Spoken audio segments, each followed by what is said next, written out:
The Whispers. This is a story I do not often tell.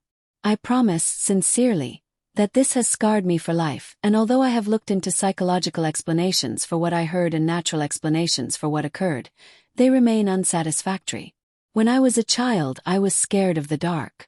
I swore to my mother I heard voices in it. They were not evil, but they were not familiar, and so they scared me.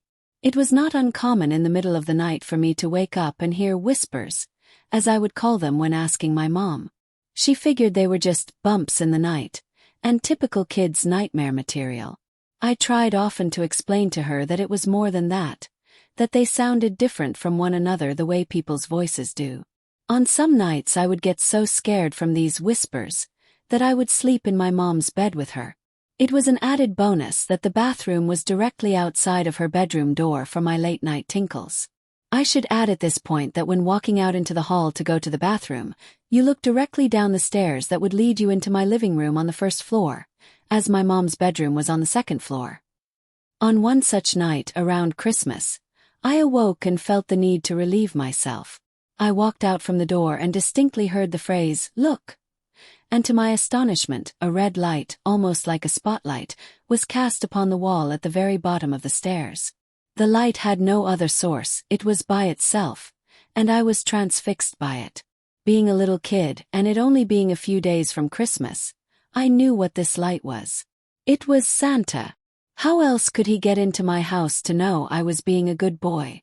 I was so excited I began walking down the stairs to greet him, picking up my pace after the second step as it began to creep off the wall and fade into the darkness in my living room. That's when I heard him. A very strong masculine voice. Different from the first. Not at all like my father's, not to say he isn't masculine, it was just distinctly different. It said, "Stop. Right now. Go back up those stairs." I listened, turned around, and what happened next I am not sure I would believe if someone had told me this same story. After reaching the top of the stairs, I heard a very loud crash that sent me running back to my mother's bed, where I jumped straight under the covers and stayed there the whole night.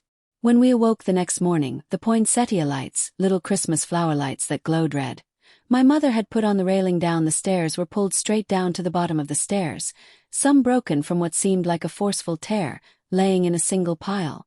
The dry sink in my living room had fallen from the wall. My mother could not explain it.